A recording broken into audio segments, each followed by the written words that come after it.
दोस्तों, यदि आप लोगों के सामने कोई पोएम रख दिया जाए किसी भी राइटर का या भी किसी भी पोएट का, और आपको बोला जाए कि आप इसे पोएटिक एनालिसिस कीजिए, तो आप किस बेसिस पर करेंगे? उसे एनालिसिस आप किस बेसिस पर करेंगे? तो इसके लिए आपको चाहिए होगा सिलेबल। आपको ये जानना या फिर आपको ये पता होना चाहिए कि यह किस मीटर में लिखा गया है, कौन सा फुट है इसमें, इसका राइम स्कीम क्या है, यह कितने लाइन का स्टेंजा है, या किस स्टेंजा का टाइप है। तो आपको इन सारे चीज़ों के बारे में जानने की आवश्यकता पड़ती है। तो दोस्तों, आज के इस वीडियो में मैं बताने वाला हूँ कि सिलेबल होता क्या है। सिलेबल, जो कि पोएटिक एनालिसिस में एक बहुत ही इंपॉर्टेंट टॉपिक है, इसके बारे में आज डिस्कस करने वाला हूँ। हेलो दोस्तों, मैं हूं अभिषेक कुमार और स्वागत है आप सभी का मेरे यूट्यूब चैनल पर। इस वीडियो में लास्ट तक बने रहिएगा। वीडियो पसंद आए तो दोस्तों के साथ शेयर जरूर कीजिएगा, और मुझे उम्मीद है कि आपको इस वीडियो को देखने के बाद कहीं और भी जाने की जरूरत नहीं पड़ेगी। चलिए, सबसे पहले हम लोग सिलेबल का डिफिनेशन जान लेते हैं। तो कोई ऐसा वर्ड या वर्ड का एक छोटा सा प्रकार जिसे हम लोग प्रोनाउंसिएट करते हैं, यानी जिस वर्ड को हम लोग बोलते हैं, अगर उसे प्रोनाउंसिएट करने के बाद हमें जितने भी वोवेल साउंड सुनाई देंगे, उसे हम लोग सिलेबल कहते हैं। डिफिनेशन से तो कुछ आप लोगों को पता नहीं चला कि आखिर मैं कहना क्या चाह रहा हूँ। अब आप पहले इस एग्जाम्पल्स को देखिए और आप इसे प्रोनाउंसिएट करने का प्रयास कीजिए। गुड। दोस्तों, इसमें देखिए, आप अगर इसमें हिंदी में लिखेंगे तो इसको कैसे लिखेंगे? ऐसे, गुड। अब इसमें जो गु आ रहा है, ये हर्षऊ, हर्षऊ का सिंबल है। और हर्षऊ क्या है? एक स्वर्ण वर्ण है, यानी भोवेल है। दोस्तों, इसमें भोवेल का बात किया जा रहा है, तो आप हिंदी वाला भोवेल का देखिए। अ, आ, ई, उ, ए, आई, ओ, औ, अंक, ये सारे जितने भी हैं, ये भोवेल है। और इंग्लिश में तो आप लोग जानते ही हैं कि ये आई, ओ, यू, ये सभी भोवेल है।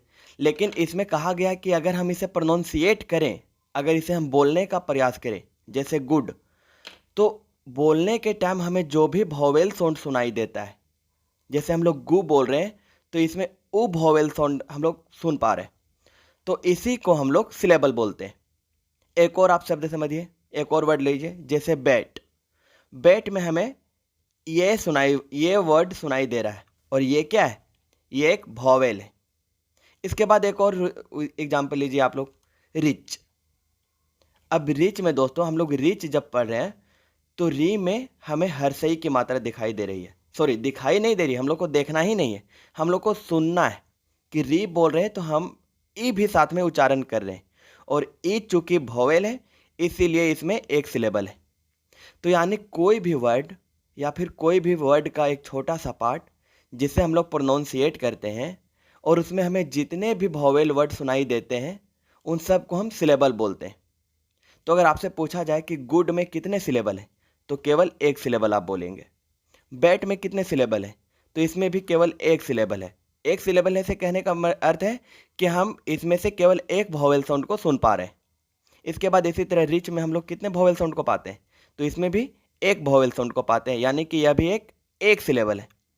दोस्तों, इसके बाद एक और एग्जाम्पल लीजिए आप, स्टेशन। अब आप स्टेशन को कैसे प्रोनाउंसिएट कीजिएगा? स्टे और सन, स्टेशन। देखिए दोस्तों, टे में तो हम देख पा रहे हैं कि ये आ रहा है, तो एक तो पहला वोवेल ये हो गया। और दूसरा जो है, जब हम लोग स पढ़ रहे हैं तो स के साथ हम लोग अ का भी उच्चारण कर दे रहे हैं। मतलब स अगर हम लोग बोल रहे हैं तो इसमें हम ऐसा सुन पा रहे हैं कि साथ साथ में हम लोग अ को भी प्रोनाउंसिएट कर पा रहे हैं। अब चूंकि अ भी एक वोवेल है, इसीलिए इसमें दो सिलेबल हम लोग बोल सकते हैं, स्टेशन। अब एक और आप लोग एग्जाम्पल लीजिए दोस्तों, ब्यूटी। ब्यूटी में जैसे हम लोग अगर इसे हिंदी में लिखें तो ब्यूटी ऐसे लिखाता है। अब इसको आप प्रोनाउंसिएट कीजिए, तो ब्यूटी, इसमें यू जब पढ़ रहे हैं तो हम दुर्गाऊ हम लोग सुन पा रहे हैं। अब चूंकि दुर्गाऊ एक क्या है? वोवेल है। और टी में हम लोग दीर्घई देख रहे हैं, या फिर दीर्घई सुनने में आ रहा है। तो जब हम लोग ब्यूटी का प्रोनाउंसिएट करते हैं, जब हम लोग ब्यूटी को प्रोनाउंसिएट करते हैं, तो इसमें यू भी हम लोग प्रोनाउंसिएट कर पा रहे हैं और ई भी हम लोग प्रोनाउंसिएट कर पा रहे हैं।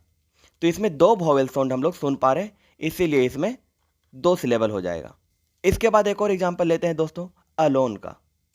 अब अलोन देखिए, अलोन जब हम प्रोनाउंसिएट करते हैं तो आ को अलग रख दीजिए, क्योंकि आ तो एक वोवेल साउंड है, तो पहला सिलेबल ये हो गया। और जब हम लोग लोन पढ़ रहे हैं तो लो में हम लोग ओ को भी देख पा रहे हैं, ओ वोवेल साउंड को भी हम लोग सुन पा रहे हैं। तो इसमें आ और ओ दो वोवेल साउंड आ रहे हैं, इसीलिए हम लोग इसे बोलेंगे कि यह इसमें दो सिलेबल है। इसी प्रकार दोस्तों एक और एग्जाम्पल लेते हैं, मेलोड्रामेटिक। अब मेलोड्रामेटिक को आप लोग प्रोनाउंसिएट कीजिए। तो पहला वोवेल साउंड आ गया में जैसे हम लोग ए को प्रोनाउंसिएट कर पा रहे हैं। लो में हम लोग ओ को प्रोनाउंसिएट कर दे रहे हैं। ड्रामा जैसे अब ड्रामा हम लोग बोल रहे हैं, तो ड्रामा में क्या है, आ को भी हम लोग प्रोनाउंसिएट कर दे रहे हैं, और माँ में भी हम लोग आ को प्रोनाउंसिएट कर दे रहे हैं, और टी में ई को प्रोनाउंसिएट कर दे रहे हैं। यानी कि इसमें टोटल कितने वोवेल है, 1 2 3 4 5। इसमें हम लोग 5 वोवेल साउंड को प्रोनाउंसिएट कर पा रहे हैं या 5 वोवेल साउंड सुन पा रहे हैं। तो जितने वोवेल साउंड होते हैं हम लोग बोल सकते हैं कि उसमें उतने सिलेबल हैं। तो अगर इसमें आप लोगों को पूछा जाए कि मेलोड्रामेटिक में कितने वोवेल साउंड है या फिर कितने सिलेबल हैं, तो इसमें आप क्या बोलिएगा, 5 सिलेबल है। तो दोस्तों उम्मीद है इस एग्जाम्पल से तो आप लोगों को सिलेबल समझ में आ गया होगा। या फिर आप एक ऐसे भी समझ सकते हैं, किसी वर्ड में कितने सिलेबल है इसे पहचानने का एक मैं अपना तरीका बताता हूँ। वैसे तो ओरिजिनल तरीका यही है जो मैंने अभी बताया, लेकिन एक और तरीका, अपना तरीका जो है वो मैं बताता हूँ। जैसे आप लोगों ने रैट को प्रोनाउंसिएट किया, तो जब आपने रैट बोला तो आपने रे से शुरू किया और ट को पूरा मतलब पूरी तरह से प्रोनाउंसिएट कर दिया एक श्वास में। लेकिन जब आप स्टेशन को प्रोनाउंसिएट करते हैं तो ऐसा लगता है कि आप स्टे बोलने के बाद सन में थोड़ा सा रुक जा रहे हैं। Station station station.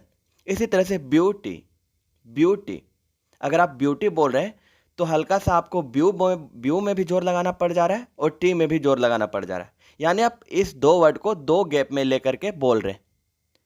अब इसी तरह जैसे मेलनकली, अगर मैंने आपको बताया मैंने बताया मेलोड्रामेटिक, अब इसमें मैंने बताया कि 5 सिलेबल है। लेकिन अगर आप बोलने से केवल इस पहचानना चाहते हैं कि कैसे 5 सिलेबल है, तो आप देखिए बोले मेलोड्रामेटिक, आप में भी थोड़ा सा जोर लगा रहे हैं, लो में भी आपको जोर लगाना पड़ जा रहा है, ड्रामा में भी थोड़ा सा जोर लगाना पड़ जा रहा है, माँ में तो है ही, और टिक तो अलग वर्ड है ही। तो इस प्रकार से आप लोगों को पाँचों वर्ड में थोड़ा थोड़ा करके गैप लेना पड़ जा रहा है। और यही जो आप गैप ले रहे हैं, इसी को जहाँ जहाँ आप गैप ले रहे हैं उसको अलग कर दीजिए, और इस प्रकार से आपको सिलेबल भी पता चल जाएगा। तो खैर आपको दोनों में से जो तरीका उचित लगे आप प्रैक्टिस करते रहिएगा, आप लोगों को समझ में आ जाएगा। लेकिन जो मैंने पहला तरीका बताया वो सिलेबल को पहचानने का एकदम बेस्ट तरीका है, परफेक्ट तरीका है। अब आप लोगों को तो पता चल गया कि सिलेबल कहते किसे। अब इसमें से एक वर्ड आता है मोनोसिलेबिक वर्ड। अब दोस्तों मोनो में से आप लोगों को पता ही होगा कि मोनो मीन्स होता है एक, डाई मतलब होता है 2, ट्राई मतलब होता है 3, इसी तरह से टेट्रा मतलब होता है 4, पेंटा मतलब होता है 5, हेक्सा मतलब 6, हेप्टा मतलब 7, ओक्टा मतलब 8, नैनो मतलब 9 और डेका मतलब 10। अब इसमें एक वर्ड आता है मोनोसिलेबिक वर्ड। मोनोसिलेबिक वर्ड क्या है दोस्तों? तो ऐसा वर्ड या फिर ऐसा वर्ड जिसे अगर हम लोग प्रोनाउंसिएट करते हैं तो उसमें केवल हमें एक सिलेबल देखने को मिलता है। उस पूरे वर्ड में हम लोग केवल एक सिलेबल पाते हैं। जैसे कि मैंने बताया रैट, तो रैट में हम लोग केवल एक सिलेबल देखते हैं, तो इसीलिए हम लोग इसे कह सकते हैं कि यह मोनोसिलेबिक वर्ड है। इसी प्रकार से डाई सिलेबिक वर्ड, तो एक ऐसा वर्ड जिसे हम लोग प्रोनाउंसिएट करते हैं तो उस वर्ड में हम लोग 2 सिलेबल को पाते हैं। जैसे स्टेशन, तो हम लोग स्टे में भी एक सिलेबल पाते हैं और सन में भी एक सिलेबल पाते हैं, यानी एक वर्ड में हम लोग 2 सिलेबल पाते हैं। तो ऐसा वर्ड जिसमें हम लोग 2 सिलेबल पाते हैं उसे डाई सिलेबिक वर्ड कहा जाता है। स्टेशन के अलावा एक और एग्जाम्पल है ब्यूटी। ब्यू में भी हम लोग एक सिलेबल पाते हैं और टी में भी हम लोग एक सिलेबल पाते हैं। तो एक ही वर्ड में हम लोग 2 सिलेबल पाते हैं, इसीलिए यह हो गया डाई सिलेबिक वर्ड। ब्यूटी को हम लोग डाई सिलेबिक वर्ड बोलेंगे, स्टेशन को भी इसी तरह से डाई सिलेबिक वर्ड बोलेंगे। तो इसी तरह ट्राई सिलेबिक वर्ड क्या होता है दोस्तों? ट्राई सिलेबिक वर्ड ऐसा वर्ड होता है जिसमें एक वर्ड में अगर हम प्रोनाउंसिएट करें, एक वर्ड को प्रोनाउंसिएट करें तो उसमें हमें 3 सिलेबल देखने को मिलता है। एग्जाम्पल के लिए जैसे मैं बता दे रहा हूँ, ब्यूटीफुल। अगर आप ब्यूटीफुल को हिंदी में लिखें तो आप इसमें देख पा रहे होंगे कि एक यू आ जा रहा है, टी आ जा रहा है और एक फू में यू आ जा रहा है। तो इस प्रकार से हम लोग इसमें 3 सिलेबल पाते हैं, एक वर्ड में 3 सिलेबल पाते हैं। तो यह ट्राई सिलेबिक वर्ड का एग्जाम्पल है। इसी प्रकार से टेट्रा सिलेबिक वर्ड, जिसमें हम लोग 4 सिलेबल एक वर्ड में पाते हैं। पेंटासिलेबिक वर्ड यानी एक वर्ड में हम लोग 5 सिलेबल पाते हैं। और इसी तरह से हेक्सासिलेबिक वर्ड में हम लोग एक वर्ड में 6 सिलेबल पाते हैं। हेप्टासिलेबिक वर्ड में हम लोग एक वर्ड में 7 सिलेबल पाते हैं। ऑक्टासिलेबिक वर्ड में एक वर्ड में हम लोग 8 सिलेबल पाते हैं। और इसी प्रकार से 9 और 10 में 9 सिलेबल एक वर्ड में और एक वर्ड में 10 सिलेबल पाते हैं। तो दोस्तों यह थी सिलेबल की डेफिनेशन।